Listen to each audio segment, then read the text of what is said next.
Launching a product doesn't mean you're just going to launch it and then that's that. You actually need to be so intentional about the lead up, making sure that everything is taken care of behind the scenes, building up hype and building buzz. You want to launch over enough time so that people can buy your product, know about it, ask questions. And then post-launch, you want to make sure you can fulfill all the orders smoothly. You want to take all the best practices and learnings. You want to do a postmortem.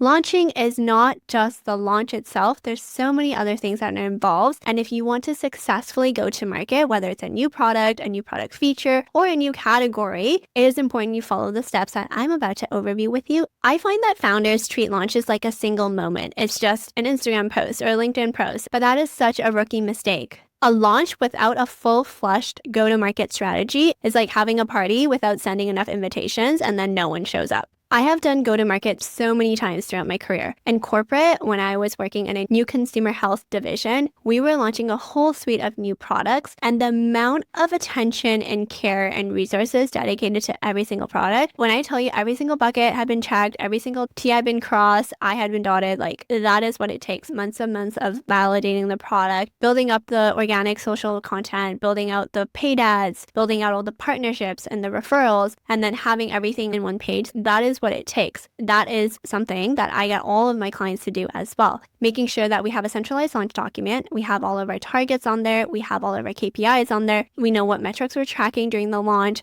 We also know what our launch pivots are going to be because inevitably something's going to go awry. We also know what the promotions look like, all the organic content, the paid content. And then of course, we also are just so strategic around making sure that we are taking care of ourselves throughout it too. Because I used to have these all out launches and I would just burn out and I wouldn't be able to achieve my goal because I couldn't take it across the finish line. It's important that you go through all of this and you plan all of this. I'm not saying this to stress you out. And the Notion workbook down below have a template that you can just leverage to help you with your future launches. But I wanted to bring this up now so that you can have your launches in a more calm state of mind. But I also wanted to remind you to give enough time to execute your launches. Part of the reason why people burn out is because they don't allocate enough time to get things done. It takes a lot of time to create all your organic marketing materials. It takes a lot of time to write out all the emails. It takes a lot of time to be able to go and get all those partnerships and get all that press. You want to make sure you have a realistic work back schedule and you're thinking about how long everything takes. So you can leverage the Notion workbook down below to help you with all this.